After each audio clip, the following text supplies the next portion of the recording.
సామెతల గ్రంథం 19:2. ఒకడు తెలివి లేకుండా మంచిది కాదు, తొందరపడి నడుచువాడు దారి తప్పిపోను. ఒకటి చాలు. చూడండి, ఇక్కడ ఫస్ట్ ఏముందంటే, ఒకడు తెలివి లేకుండా మంచిది కాదు, తొందరపడి నడుచువారు దారి తప్పిపో. చూడండి, ఇక్కడ రెండు విషయాలు మనకి ఇక్కడ కనబడతాయి. ఏంటంటే, ఫస్ట్ మనకి ఏది మంచి ఏది క్షేమం అంటే, జ్ఞానకరమైన మార్గమే మనకు మంచిది. ఎందుకు జ్ఞానకరమైన మార్గం మంచిదంటే, తెలివి లేకపోతే ఒక వ్యక్తి ఆటోమేటిక్ గా తొందరపాటు మార్గంలో నడుస్తాడు. ఎక్కడ నడుస్తాడు? ఒకడికి తెలివి లేకపోవడం మంచిది కాదు. ఒకడు తొందరపడి నడవడం వల్ల ఎక్కడికి పోతాడంటే దారి తప్పి పోతాడు. ఖచ్చితంగా ఈ రోజు చాలా మంది జీవితాల్లో సరి అయిన విధానంలో నడవలేకపోవడానికి ప్రాముఖ్యమైన కారణం ఏంటంటే, జ్ఞానం కొదువుగా ఉండడం. ఏం కొదువుగా ఉండడం? ఖచ్చితంగా మనం గుర్తుపెట్టుకోవాల్సిన విషయం ఏంటంటే, మనకు తెలివి కావాలి, మనకి జ్ఞానం కావాలి. రెండవది ఏంటంటే, ప్రతి దానికి సహనం అనేది ఖచ్చితంగా కావాలి. ఏం కావాలి? నేను ఖచ్చితంగా చెప్తున్నాను, సహనం గనక ఈ రోజు మన జీవితంలో లేకపోతే మనం ఖచ్చితంగా దారి తప్పిపోయే అవకాశం ఉంది. ఏముంది? ఈ రోజు చాలా మంది జీవితాల్లో చిన్న చిన్న వాటికి కోపం, ఈ రోజు చాలా మంది జీవితాల్లో చిన్న చిన్న వాటికి గొడవలు పెట్టుకోవడం, ఈ రోజు చాలా మంది జీవితాల్లో చిన్న చిన్న వాటికి పెద్ద పెద్ద మాటలు మాట్లాడతాం. వీటన్నిటికి కారణం ప్రాముఖ్యంగా ఏంటి అంటే, ఖచ్చితంగా ఒకటే, తొందరపడడం. ఏ పట్టం? ఖచ్చితంగా చెప్తున్నాను, నీ జీవితంలో నువ్వు తొందరపడే వ్యక్తిగా ఉన్నావు అంటే నేను చెప్తున్నాను, బుద్ధి లేనడువే. నాకు ఖచ్చితంగా నేను బుద్ధి కలిగిన వ్యక్తి అయితే నువ్వు ఎన్నడూ కూడా తొందరపడి నడుచుకో. కొంతమందికి మాట్లాడటానికి ఎంత తొందరపాటు, ఎంబడే మాట్లాడేసేయాలి, ఎంబడే నిరూపించేయాలి. ఖచ్చితంగా నేను ఒక విషయం చెప్పమంటారా, మన తొందరపాటు చాలా సార్లు మన జీవితాల్లో మనకి నష్టాన్ని కలుగజేస్తాయి. ఎప్పుడు కూడా మనం నిదానంగా ఉంటేనే చాలా విషయాలు నేర్చుకోగలం. ఖచ్చితంగా తొందరపడేవాడు, నేను చెప్తున్నాను, ఏ విషయాన్ని ఫస్ట్ నేర్చుకోలేడు. ఇప్పుడు మీకు మాట చెప్తాను, ఇద్దరు వ్యక్తులు మాట్లాడుకుంటాను అనుకోండి, సంగతి మొత్తం విని ప్రత్యుత్తరం ఇచ్చేవాడు జ్ఞానవంతుడు. సంగతి పూర్తిగా వినకుండా మధ్యలో మాట్లాడాడు ఎవడో తెలుసా? మూర్ఖుడు అని బైబిల్ సెలవిస్తారు. సంగతిని పూర్తిగా వినకుండా మధ్యలోనే ప్రత్యుత్తరం ఇచ్చేవాడు ఎవరో? ఇప్పుడు నా ప్రశ్న, మీరు మాట్లాడటానికి తొందరపడుతున్నారా, ఆలోచించి మాట్లాడటానికి ఇష్టపడుతున్నారా? 100లో 90 మంది ఎలా ఉంటారు చెప్పనా? మాట్లాడటానికి తొందరపడతారు, వినడానికి చాలా తక్కువగా ఓపిక తక్కువ ఉంటారు చాలా మంది. ఖచ్చితంగా చెప్తున్నాను, ఈ లక్షణాలు కనుక మనలో ఉంటే మనం ఖచ్చితంగా దేవునికి ఇష్టానుసారైన మార్గంలో నడవలేము. రెండోది ఏంటంటే, మనం దారి తప్పిపోతాం. ఏ పరిస్థితులైనా సరే తొందరపాటు ఈ రోజు మన జీవితాల్లో ఖచ్చితంగా మనల్ని దారి తప్పిపోయేటట్లు చేస్తాం. బైబిల్లో ఒక మాట స్పష్టంగా రాస్తుంది, ఏలువాడు నీ మీద కోపం పడిన ఎడల నువ్వు చేయించిన ఉద్యోగం నుంచి తొలగిపోవద్దు, ఓర్చుకో అని అక్కడ రాసింది.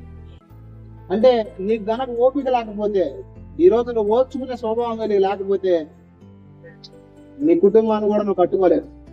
ఖచ్చితంగా ఈ రోజు చాలా మంది స్త్రీలలో కోపం ఎక్కువ, ఆలోచన తక్కువైంది. మీకు విషయం చెప్పనా, జ్ఞానవంతుడైన పురుషుడు ఇల్లు కట్టుకుంటాడనుందా? జ్ఞానవంతుడైన స్త్రీ ఇల్లు కట్టుకునేదానుందా? మీకు ఒక విషయం చెప్తానండి, స్త్రీలకు ఉన్నంత జ్ఞానము, స్త్రీలకు ఉన్నంత ఓపిక పురుషులకు చాలా తక్కువ ఉండదు. అంత ఉండదు వాళ్ళకి. ఎందుకంటే పురుషుని బాధ్యత వేరు, స్త్రీ బాధ్యత. ఒక కుటుంబాన్ని సరిదిద్దే బాధ్యత ఎవరిదంటే స్త్రీదే. లోకంలో కూడా ఒక సామెత ఏంటంటే, ప్రతి మగవాడి విజయం వెనకాల ఒక ఆడ వ్యక్తి, ఆడది అంటారులేండి, మనకి ఆ లాంగ్వేజ్ కొంచెం నచ్చగా ఆడవారు అని చెప్పారు. ఖచ్చితంగా ఉంటది అని లోకంలో ఒక సామెత ఉంది. ఖచ్చితంగా ఎందుకు ఈ విషయాలని చెప్తున్నానంటే, స్త్రీలుగా ఉన్న మీ జీవితాల్లో మీరు కనుక మీ జీవితంలో, మీ వ్యక్తిత్వంలో ఓపికను సహనాన్ని చూపని వ్యక్తులుగా ఉంటే ఖచ్చితంగా చెప్తున్నాను, నువ్వు దారి తప్పిపోయే అవకాశం ఉంది. రెండవది, నీ కుటుంబం కూడా సరి తప్పే అవకాశం కూడా ఉంది. ప్రతిదానికి కోపం, ప్రతిదానికి నిర్లక్ష్యం, ప్రతిదానికి ఏదో ఆవేశం కనుక మనం కలిగి ఉంటే ఖచ్చితంగా చెప్తున్నాను, ఆ కుటుంబం ఎన్నడూ కూడా సద్దుమనగదు. ఇప్పుడు పురుషుడు కోపం వచ్చింది, అప్పుడు ఏం చేయాలి? మీరు కూడా రెచ్చిపోవాలి. అప్పుడు రెచ్చిపోతే జరిగే పరిణామం ఏంటి తెలుసా? మాట పెరిగి తర్వాత శాతం దాకా వెళ్ళింది, తర్వాత బ్యాంకులకు బట్టలు వెళ్తాయి, తర్వాత గుడ్డింటికి భార్య వెళ్తాయి. అవునా కాదు? అదే ఆ కొంత సమయంలో ఓర్చుకుని కనుక కొంచెం ఉండగలిగితే తర్వాత పరిస్థితి వేరుగా ఉంది. ఖచ్చితంగా పురుషుడు కోపం మీద ఉన్నప్పుడు ఆలోచించకపోయినా తర్వాత అయినా, అరే బాబు నా భార్య ఎంత మంచిది, నేను ఏదో పాపం అలా మాట్లాడితే అయినా కూడా సహనం వహించి నన్ను క్షమించింది అనే ఆలోచన తర్వాత కలుగుతుంది. ఎందుకు ఈ విషయాలని చెప్తున్నానంటే, ఒక వ్యక్తికి తెలివి లేకుండా మంచిది కాదు. ఎందుకు తెలివి లేకుండా మంచిది కాదంటే, తెలివి లేనివాడు ప్రతి దానికి తొందరపడతాడు. ఈ రోజు మరి నా ప్రశ్న, నువ్వు ప్రతి దానికి తొందరపడే వ్యక్తిగా ఉన్నావా, ఆలోచించే వ్యక్తిగా ఉన్నావా? ఖచ్చితంగా ఈ రోజు నీ జీవితాన్ని ప్రశ్నించుకో. ఒకవేళ కనుక నువ్వు ప్రతి దానికి తొందరపడే వ్యక్తిగా ఉంటే, ఈ రోజు నువ్వు చెప్తున్నాను, నీ జీవితాన్ని నువ్వు మార్చుకోవాలి. తొందరపాటు అనేది ఖచ్చితంగా మనిషి జీవితాన్ని త్రోవను మార్చేస్తుంది. రెండోది ఏంటి తెలుసా? ఎవడైతే తొందరపాటు కలిగి ఉంటాడో వాడు మూర్ఖత వైపే పోతాడు. ఎక్కడే పోతాడు? ఎప్పుడైతే ఒక వ్యక్తి నిదానంగా ఆలోచిస్తాడో, ఎప్పుడైతే ఒక వ్యక్తి నేర్చుకునే స్వభావాన్ని కలిగి ఉంటాడో, అప్పుడు జరిగే ఒక ప్రక్రియ ఏంటంటే, ఆ వ్యక్తి ఇతరులు చెప్పింది వింటాడు. వింటే జ్ఞానం వచ్చిద్దా?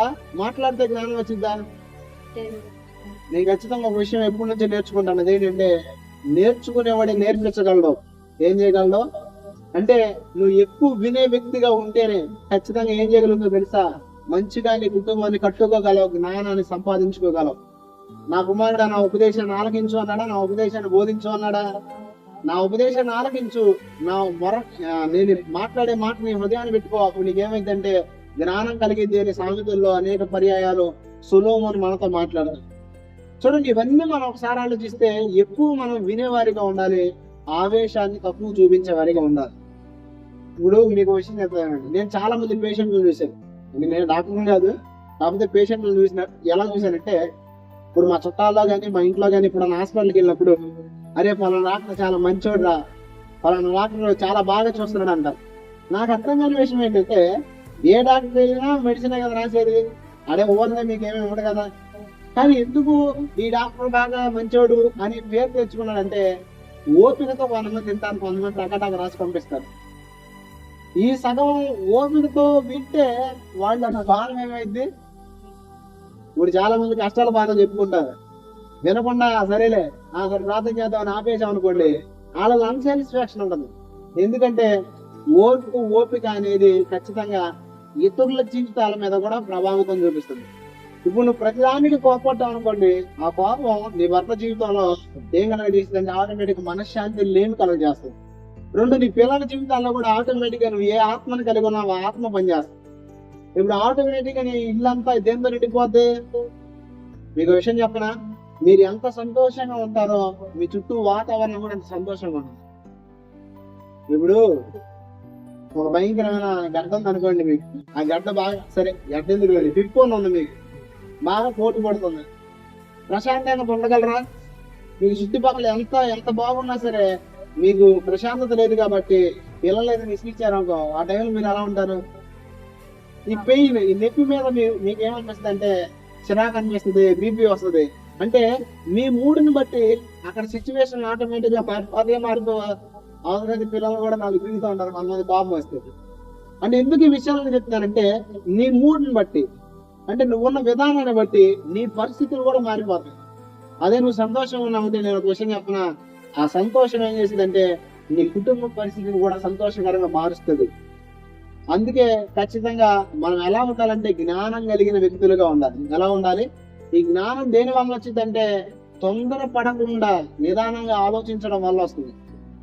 అదే ఒక వ్యక్తి నిదానంగా లేకపోతే, ఆ వ్యక్తి తొందరపడే వ్యక్తిగా ఉంటే ఆ వ్యక్తి మూర్ఖుడిగా తయారవుతాడు. ఎలా తయారవుతాడు? ఎందుకు నేను ఈ విషయాలు చెప్తానంటే, చాలా మంది దేవుని సన్నిధిలోకి వచ్చిన కొత్తలో చాలా బాగా నేర్చుకునే స్వభావాన్ని కలిగి ఉంటారు. వాక్యాన్ని వింటారు, వాక్యాన్ని చెప్పింది పాటిస్తారు. కానీ క్రమక్రమంగా ఏమైందంటే వాళ్ళలో ఒక మూర్ఖ స్వభావం వస్తుంది. నాకు తెలిసిందే, ఇక నాకు చెప్పేది ఏంటిలే, కొంచెం పాటలు వచ్చినాను కూడా నాకన్నా బాడేవాడు ఎవరులే, ఈ ఫీలింగ్ కనుక ఒక వ్యక్తిలోనికి వస్తే ఖచ్చితంగా ఆ వ్యక్తి ప్రవర్తన మారిపోదు. ఏం మారిపోద్ది? నేను ఒక మాట చెప్పనా, మీకే తెలియకుండా మీ ప్రవర్తన మారిపోతుంది. చాలా మంది ఒకసారి నీ ప్రవర్తన గమనించకండి, వాళ్ళు చెప్పే బాగా ఏంటో తెలుసా, నేను బాగానే ఉంటాగా నాకేంటి అనుకుంటారు. లోకంలో ఉన్న ఏ వ్యక్తి అయినా సరే తన తప్పును తాను గ్రహించలేడు. దేవుడు ఎందుకు ఈరోజు వాక్యాన్ని ఇచ్చాడు, దేవుడు ఈరోజు ఎందుకు తన ఆత్మను మనకు అనుగ్రహించాడంటే మనలో ఉన్న లోపాలను ఆయన ఆత్మ మనకు బయలుపరుస్తూ ఉంటుంది. పరిశుద్ధాత్మ మీ మీదకి వచ్చినప్పుడు మీరు శక్తి పొందుతారు. అంతేకాకుండా ఆయన నీతిని గురించి, తీర్పుని గురించి ఏం చేస్తారంటే మిమ్మల్ని ఒప్పింపజేస్తాడు. అంటే మీ పాపాలు మీకు కనపడవు, మీ లోపాలు మీకు కనపడవు. ఇప్పుడు ఎంత ఎందుకండి బైబిల్ ఒక మాట రాస్తుంది, హృదయం అన్నింటికంటే మోసకరమైనది, ఘోరమైన వ్యాధి కలదు, దాన్ని గ్రహించగలిగిన వాడు. అంటే ఏంటి, మన హృదయం యొక్క స్థితి ఎంత ఘోరంగా తయారైనా మనం దాన్ని గ్రహించలేము. రెండో విషయం ఏంటంటే కొన్నిసార్లు ఎదుటి వ్యక్తులకి మన స్వభావం అనేది అర్థమవుతా ఉంటుంది. నేను బైబిల్ రన్నింగ్ చేసేటప్పుడు కౌన్సిలింగ్ అనే ఒక సబ్జెక్ట్ ఉంది దాంట్లో. ఆ కౌన్సిలింగ్ అనే సబ్జెక్ట్ లో నాకు మొత్తం గుర్తులేదు, కానీ నాకు బాగా గుర్తుంది ఏంటంటే కిటికీ సిద్ధాంతం అనే ఒక సిద్ధాంతం ఉంది. ఏ సిద్ధాంతం? కిటికీ సిద్ధాంతం. ఈ కిటికీ సిద్ధాంతం అంటే ఏంటంటే, ఇప్పుడు కిటికీ ఉంది అనుకోండి, కిటికీ అవతల మీరు ఉన్నారు, తలుపు తెరిచింది, ఇటు పక్క ఉన్నోడు కనపడతారా కనపడరా? చెప్పండి, కనపడతారు కదా. అలాగే ఒక వ్యక్తి హృదయం, ఆ వ్యక్తి హృదయంలో ఉన్న విషయాలు ఆ వ్యక్తికి కొన్నిసార్లు తెలియదు, కానీ ఆ వ్యక్తిని చూసే వారికి తెలుస్తాయి. ఒకసారి చెప్పండి, మన విషయాలు చాలా సార్లు మనకు తెలియదు, కానీ మనల్ని చూసే వారికి తెలుస్తాయి. ఇలా చూసినప్పుడు మనకు అనిపిస్తుంది వీడి ప్రవర్తన మార్పు వచ్చింది, అరే వీడి ఉద్దేశాలు మారిపోయినాయి అని కనుక ఎవరైనా వచ్చి చెప్పారనుకోండి, ఆ సమయం ఎట్లుంటే తెలుసా, చెప్పేవాళ్ళు ముందు చూసుకుంటాం. అవునా కదా?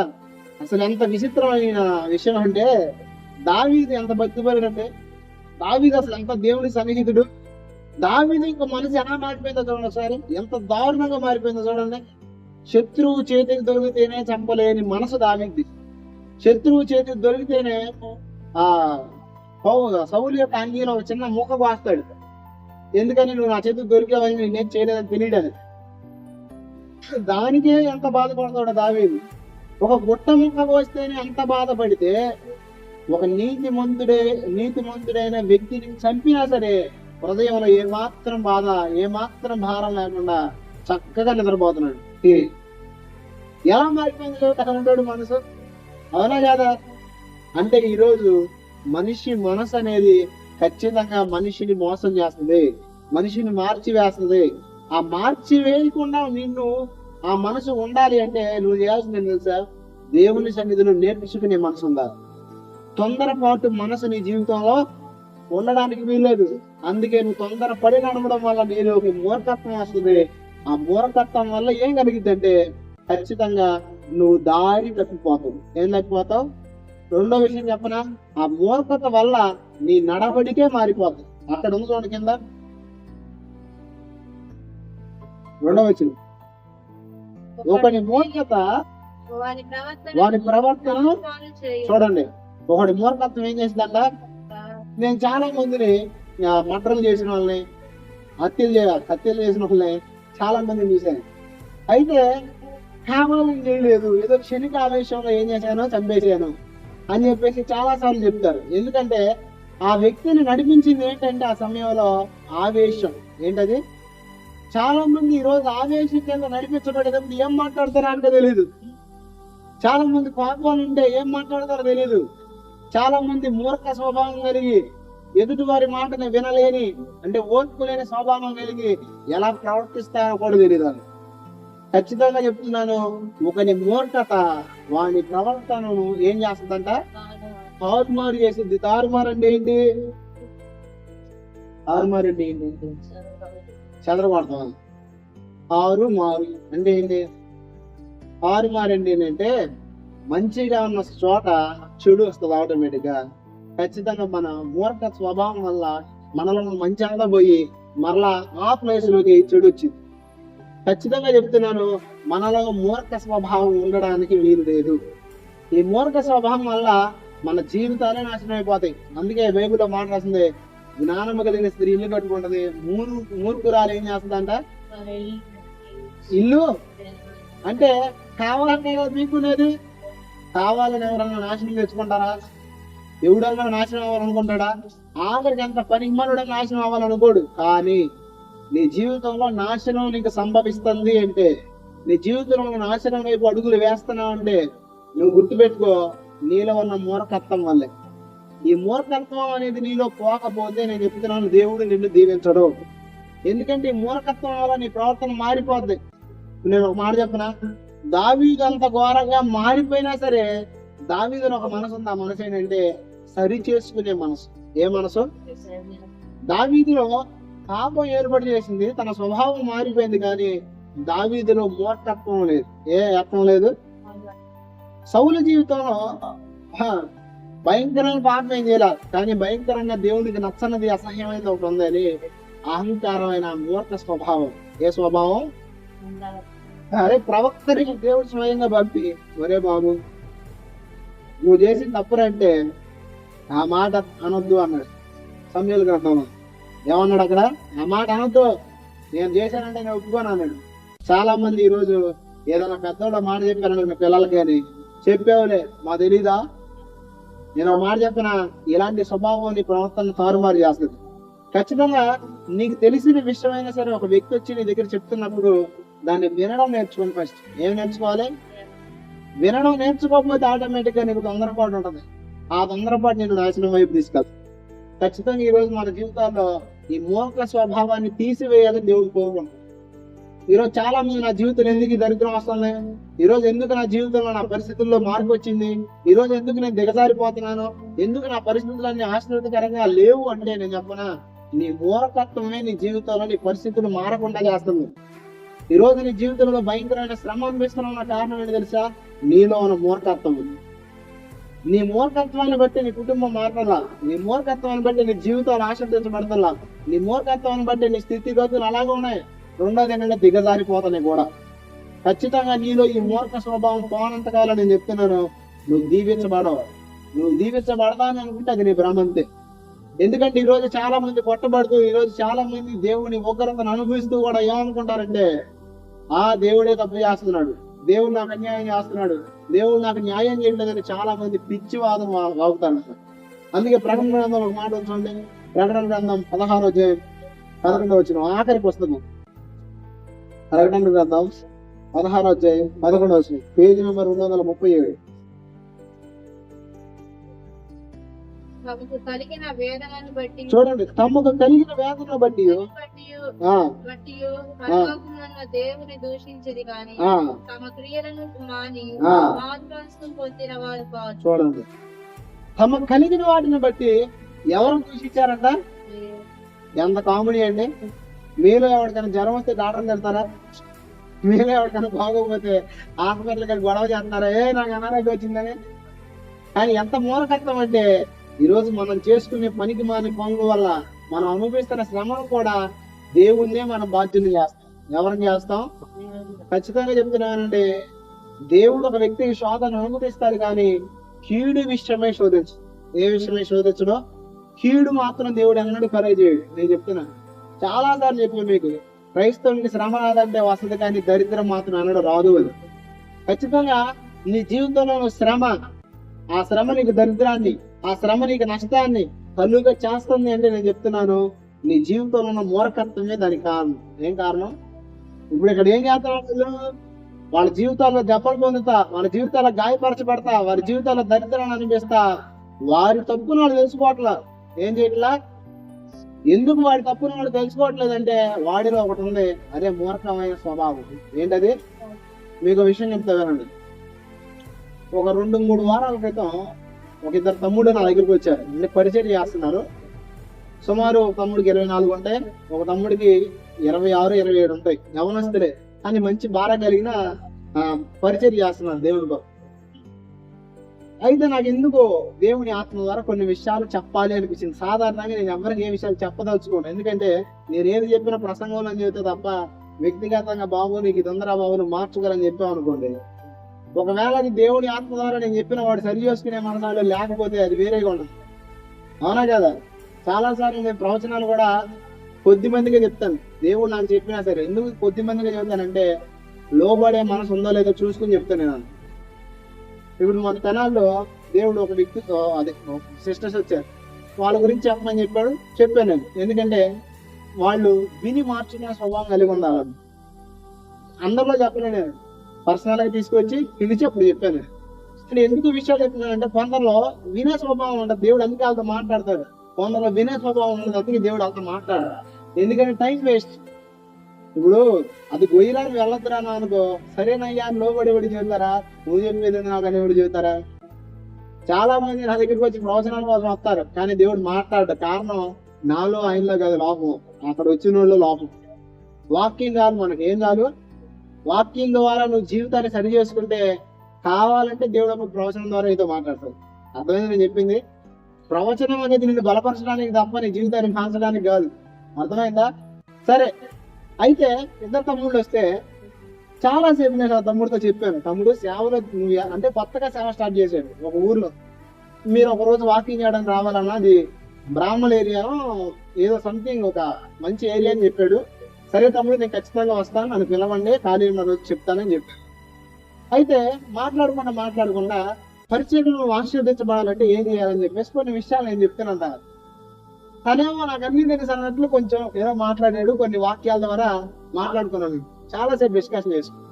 ఈ డిస్కషన్ అయిపోయిన తర్వాత తనతో పాటు ఇద్దరు తమ్ముళ్ళు వచ్చారు. ఇద్దరు తమ్ముళ్ళు, ఒక తమ్ముడు, అన్న నిజంగా చెప్తున్నాను, ఈరోజు నువ్వు నువ్వు అంటే వాక్యంలో కొన్ని విషయాలు చెప్తుంటే నువ్వు తన కోసం చెప్పేవాళ్ళు నాకు తెలియదు, కానీ దేవుడు ఈ రోజు నాతో మాట్లాడాడన్నా అని చెప్పి. హల్లెలూయా. ఇంచుమించు 12 సంవత్సరాల నుంచి తన జీవితంలో తనకు కొన్ని ప్రశ్నలు ఉన్నాయంట. ఎన్ని సంవత్సరాల నుంచి? 12 సంవత్సరాల నుంచి. ఈ 12 సంవత్సరాల నుంచి తన జీవితంలో తనకున్న ప్రశ్నలు మేము మాట్లాడుకున్న గంట సేపు డిస్కషన్ లో మొత్తం జవాబులన్నీ వచ్చింది. ఎందుకు ఈ విషయం చెప్తున్నానంటే, నువ్వు వినే స్వభావం, నువ్వు నేర్చుకునే స్వభావం కలిగి లేకపోతే ఎన్ని సంవత్సరాలైనా నీ ప్రశ్నలకు సమాధానాలు దొరకవు. అసలు ఏంటి నా జీవితం ఏంటి అనే ప్రశ్న తనకు కలిగినప్పుడు అప్పుడు దేవుడు ఏం చేశాడు తెలుసా? మమ్మల్ని కలిపాడు. అసలు ఆ రోజు నేను యాక్చువల్లీ వేరే చోట వాకింగ్ చేయడానికి వెళ్ళాలి, కానీ ఎందుకు నాకు వెళ్ళబుద్ధి అవ్వాలా, నాకు నడిపింపు రాకపోతే నేను ఎక్కడికి వెళ్ళను, నేను రానండి, నాకు కొంచెం బిజీగా ఉన్నానని చెప్పాను. నేను అసలు ఆ రోజు ఖాళీగా ఉండేవాడిని కూడా కాదు. కానీ ఆ రోజు వాళ్ళ కోసం దేవుడు నన్ను ఏం చేశాడంటే అక్కడ ఆపాడు. కానీ ఎందుకు ఈ విషయం చెప్తానంటే, మనం ఆశీర్వదించబడతాం దేవుని చిత్తం. ఏంటి దేవుని చిత్తం? 12 సంవత్సరాల నుంచి ఆశీర్వాదం లేకుండా తమ్ముడు అలాగే ఉండిపోయాడు అన్న. అభివృద్ధి లేదు. రెండో విషయం, ఇంకా తన జీవితంలో డౌన్ అయిపోతున్నాడు తప్ప ఎదగట్లా. దానికి కారణం దేవుడు ఏం చెప్పాడంటే అహంకారమైన మనస్తత్వం.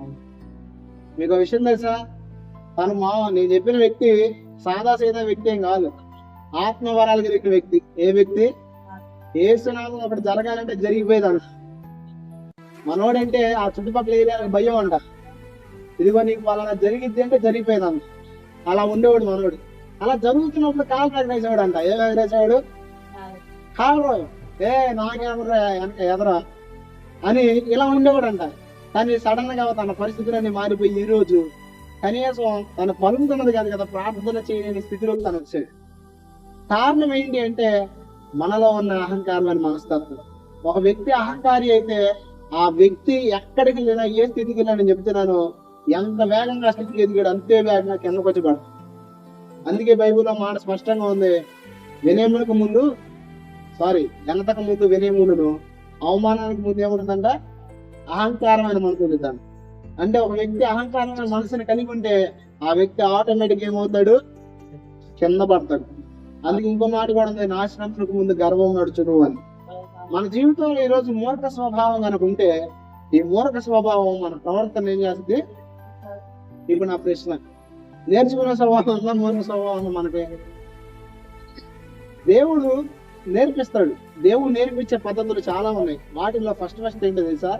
వాక్యం ద్వారా నేర్పిస్తాడు. ఎలాగా? ఇప్పుడు నేను చెప్తున్నా కదా వాక్యం, ఈ వాక్యాన్ని బట్టి మన జీవితంలో మరి ఇది నా కోసమే అన్ని మనకు అనిపిస్తుంది. అంటే ఈ వాక్యం ద్వారా దేవుడు నీతో చెప్తున్నాడు ఏమన్నా, అరే బాబు ఈ లోకం శాశ్వతం కాదు, మార్చుకో, నీ జీవితంలో నువ్వు సాధించాల్సినవి చేయాల్సినవి చాలా ఉన్నాయి, అది నువ్వు నీ జీవితం నాకు అప్పగిచ్చు, అప్పుడు నేను చేస్తాను నీతో మాట్లాడుతుంది. ఇప్పుడు నువ్వు వినవు. దేవుడు తర్వాత ఏం చేస్తాడు తెలుసా? ఇతరుల ద్వారా చెప్పిస్తాడు. అప్పుడు నువ్వు వినవు. తర్వాత ఏం చేస్తాడు తెలుసా? కొన్ని పరిస్థితులు నీకు అనుమతిస్తాడు. నువ్వేం చేస్తాడు? ఆ పరిస్థితులు నువ్వు వంగకుండా కష్టాలు, బాధలు, శ్రమలు, దరిద్రం, ఇప్పుడైనా సరే నువ్వు మారు మనసు పొందుతావా, దేవునితో తిరుగుతావా అని దేవుడు చూస్తాడు. దేవుడు నీకు శ్రమనిచ్చేది నేను నాశనం చేయడానికి కాదు. ఒకసారి ఈ విషయం బాగా గుర్తుపెట్టుకోండి. దేవుడు నీకు శ్రమ అనుమతించేది నిన్ను నాశనం చేయడానికి అంత మాత్రం కాదు. దేవుడు ఎందుకు నీకు శ్రమను అనుమతిస్తాడంటే నీ జీవితంలో నువ్వు శుద్ధమైన సువర్ణంగా మార్చబడడానికి అనిస్తాడు. అందుకే యేసయ్య గారు మంచి పాట పాడాడు, ఏంటంటే శోధించబడిన మీద నేను శుద్ధమైన సువర్ణంగా మారేదనని. యోగు గారు కూడా చెప్తారమ్మా. ఎందుకు ఈ విషయాలన్నీ చెప్తున్నానంటే, నేను మన జీవితంలో ఎన్నోసార్లు మనం శోధించబడుతున్నాం అంటే కారణం దేవునికి మనం లోబడలేకపోతున్నాం కాబట్టి. దేవునికి నువ్వు లోబడి నీ జీవితం ఈ రోజు నుంచి మారుతుంది.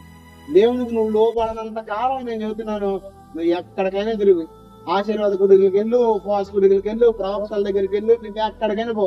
నేను ఒక మాట చెప్పనా, నువ్వు ప్రవక్త దగ్గరికి వెళ్ళినా, నువ్వు అభిషేకుని దగ్గరికి వెళ్ళినా, లేదా నువ్వు ఏ కోరికకి వెళ్ళినా నేను కనికరించాల్సిన దేవుడు తప్ప ఏ మనిషి కాదు. ఎవరు కాదు. నేను ఖచ్చితంగా చెప్తున్నాను ధైర్యంగా. నేనంటే ఇటువరకు ఒక గొప్ప దైవసేవకుడైతే అమ్మో పెద్ద ఆయన దగ్గరికి వెళ్ళిపోదాం అనుకునేవాడు. నేను వెళ్ళేవాడిని, వెళ్ళడం మంచిదే కాదంటలా. కానీ అక్కడికి వెళ్ళడం వచ్చింది అని ఒకటి పిచ్చితాను. ఎందుకంటే నీ జీవితం మార్పు చెందితే అక్కడ ఏది వచ్చిందో నీకు ఎక్కడ ఉన్నా అదే వచ్చింది. నీ జీవితం మారకుండా నువ్వు ఎక్కడికైనా తిరగండి. ఇప్పుడు మీకు షుగర్ ఉందండి, మీరు నోరు కాసుకుని చక్కగా బతికారు అనుకోండి, షుగర్ వచ్చిందా? మీరు కేజీ పంచదార తిని మల్టీ స్పెషాలిటీ హాస్పిటల్కి, సూపర్ స్పెషాలిటీ హాస్పిటల్ తిరిగేది ఏమో ఉపయోగం ఉందా? అలాగే మన జీవితంలో ఎక్కడ మనం మార్చుకోకపోతే నువ్వు ఎక్కడికి వెళ్ళినా పనిలేదు. నువ్వు ఎక్కడ వాక్యాన్ని వింటున్నావో, నువ్వు ఏ సంఘానికి వెళ్తున్నావో అక్కడ నువ్వు నమ్మకంగా బ్రతుకు. అక్కడ నువ్వు వాక్యానికి లోబడు. మిగతా సందర్భాలు ఎవరైనా మంచి ఆత్మపూర్ణమైన దైవజనులు వస్తే వెళ్ళొచ్చు, తప్పులేదు. కానీ ఏదో వచ్చింది అక్కడికి వెళితేనే అనుకుంటే మీ భ్రమ. ఈరోజు చాలా మంది సేవకులు కూడా టీవీలో మా దగ్గరికి రండి, అద్భుతాలు జరుగుతాయి, మా దగ్గరికి రండి, స్వస్థతలు జరుగుతాయి. దేవుడు ఎక్కడైనా దేవుడే. రెండోది, కృపాకరాలు కనిగొన్న వ్యక్తిని వాడుకునేది కూడా దేవుడే. ఇప్పుడు నాకు వరాలు ఉన్నాయి, ఈ ఉన్న వరాలు నేనేమో వాడలేను, అది నా వల్ల కాదు. అది దేవుడు నా నుంచి వాడుకోవాలి, అప్పుడే అది పనిచేస్తుంది. అంతేగాని ఎవరో వచ్చేసి ఏదో ఖచ్చితంగా జరగదండి. ఖచ్చితంగా చెప్తున్నాను, మన జీవితాలు మనం మార్చుకుందాం. ఎందుకు దేవుడు మనకు సన్మానం చేస్తాడో ఒకసారి ఆలోచిద్దాం. పరిస్థితుల ద్వారా దేవుడు నీతో మాట్లాడడం లోపల నేర్చుకో. ఖచ్చితంగా దేవుడు నీ పరిస్థితులు మారుస్తాడు. ఒక ఆవిడ నన్ను ఒకసారి ప్రశ్న అడిగింది, ఏంటంటే అన్న మనిషి కష్టాలు ఎంతకాలం వస్తాయి అని. మీరు చెప్పండి, మనిషి కష్టాలు ఎంతకాలం వస్తాయి? బతికినంత కాలం వస్తాయి. ఓకే, అప్పుడు నేను ఆమెతో ఏం సమాధానం చెప్పానంటే, బంగారాన్ని ఎప్పుడు దాకా అగ్నిలో పడేస్తారు అని అడిగాను. అంటే ఆమె ప్రశ్న అడిగింది, నేను ప్రశ్న అడిగాను. అప్పుడు ఆమె చెప్పింది, ఏమన్నా నాకు తెలియదు అంది. అప్పుడు నేను చెప్పాను, బంగారం మస్ట్ అంతా పోయేంత వరకు. నీ జీవితంలో ఎంతకాలం శోధన శ్రమను అనుమతించబడతాయి అంటే ఖచ్చితంగా నేను చెప్తున్నాను, నువ్వు ఇంకా శుద్ధమైన సువర్ణంగా క్రీస్తు పోలికలోకి మార్చబడేంత వరకు. ఇప్పుడు చెప్పండి, సమస్యలు ఎందుకు వస్తాయి? ఎందుకు వస్తాయి అంటే నేను నాశనం చేయడానికి కాదు, ఈ పరిస్థితులు మార్చడానికి. యోనా జీవితంలో కూడా ఒక సమస్య వచ్చింది. కారణం ఏంటంటే యోనా దేవుడు ఒక చోట బొమ్మంటే ఒక చోట పారిపోయాడు. అందుకని ఏం చేశాడంటే దేవుడు ఒక గొప్ప తుఫాను రేపాడు, చేప కడుపులోకి తీసుకెళ్లాడు. తన జీవితం మారేంత వరకు 3 రోజులు చేప కడుపులో ఉన్నాడు. వన్స్ యోనా మారంగానే యోనా పైన దేవుడు కొన్న ప్రణాళికని దేవుడు జరిగించాడు. ఖచ్చితంగా ఈరోజు దేవుడిని ఉన్నతంగా దీవించాలని కోరుకుంటున్నాడు, ఆశీర్వదించాలని కోరుకుంటున్నాడు, ఈ స్థితిని మార్చాలనుకుంటున్నాడు. నువ్వే అనేకులకు ఆశీర్వదకరంగా ఉండాలని కోరుకుంటున్నాడు. అయితే అలా ఉండాలి అంటే నువ్వు నేర్చుకోవాలి, దేవుడి మాటకు లోబడాలి. అలా లోబడకపోతే నేను చెప్తున్నాను, తుఫాను తప్పదు, చేప తప్పదు, నువ్వు మారు మనసు పొందడం కూడా తప్పదు. నేను ఒక మాట చెప్తున్నానంటే, దేవుని చేతుల నుంచి ఏ నరుడు తప్పించుకోలేడు. మనిషి చేతిలోనే మనం తప్పించుకుని తిరగలం, కానీ దేవుని చేతిలో మనం తిరగలమా? నేను చెప్తున్నాను, దేవుడు ఒకసారి నీ పైన ప్రణాళిక పెంచితే నువ్వు ఎక్కడికైనా పో. నువ్వు రావాల్సిన రీతిలో ఆయన తీసుకొస్తాడు, నిన్ను చెయ్యాల్సిన విధంగా చేస్తాడు. ఇప్పుడు ఒక రాడ్ ఉంది, వంచగానే వంగింది అనుకో, ఓకే. వంగలేదనుకో, రాడ్ బెండింగ్ చేసేవాడు ఏం చేస్తాడు చెప్పండి? శుద్ధి తీసుకుంటాడు, శానం తీసుకుంటాడు, పిచ్చి కొట్టుడు పడతాడు. అవునా కదా? దేవుడు కూడా అంతే. నీ జీవితం వాక్యం ద్వారా మార్చుకున్నావు అనుకో, ఓకే. అలా మార్చుకునే పరిస్థితులు ఆయన ఏం చేస్తాడు తెలుసా? తీసుకెళ్లాల్సిన దారిలో తీసుకెళ్ళి అప్పుడు ఆయన నువ్వు మారుగడి చేస్తాడు ఆయన. ఖచ్చితంగా చెప్తాను, వాక్యం ద్వారా మనం వింటున్నప్పుడే మన జీవితాలు ఆయన పెద్దాం, ఆయనకు లోబడదాం. ఖచ్చితంగా నేను చెప్పనా, నువ్వు ఏది సాధించాలనుకుంటున్నావో, నువ్వు ఏది చేయాలనుకుంటున్నావో, నీ ద్వారా నువ్వు ఊహించిన దానికన్నా ఆయన ఎక్కువ చేస్తావు. ఖచ్చితంగా చెప్తున్నా, ఆయనకి వేరే మనం ఏం చేయలేం. యోహాను సువార్తలో ఖచ్చితంగా రాయబడింది ఆ మాట, మీరు ఆయనకు అంటుకట్టి అనుసంధానం చేయబడి ఉంటే మీరు బహుగా ఫలిస్తారు. ఆయనకి వేరే మనం ఏది చేయలేమని వాక్యం ఉంది. చెప్పింది అర్థమైందా? ఖచ్చితంగా ఆయనకు లోబడదాం, మనం మూల స్వభావం తొలగించుకుందాం, ఆయన మాట విందాం. ఖచ్చితంగా దేవుని చేత ఆశీర్వదించబడదాం. దేవుడు చిన్న వాక్యం దీవించును గాక.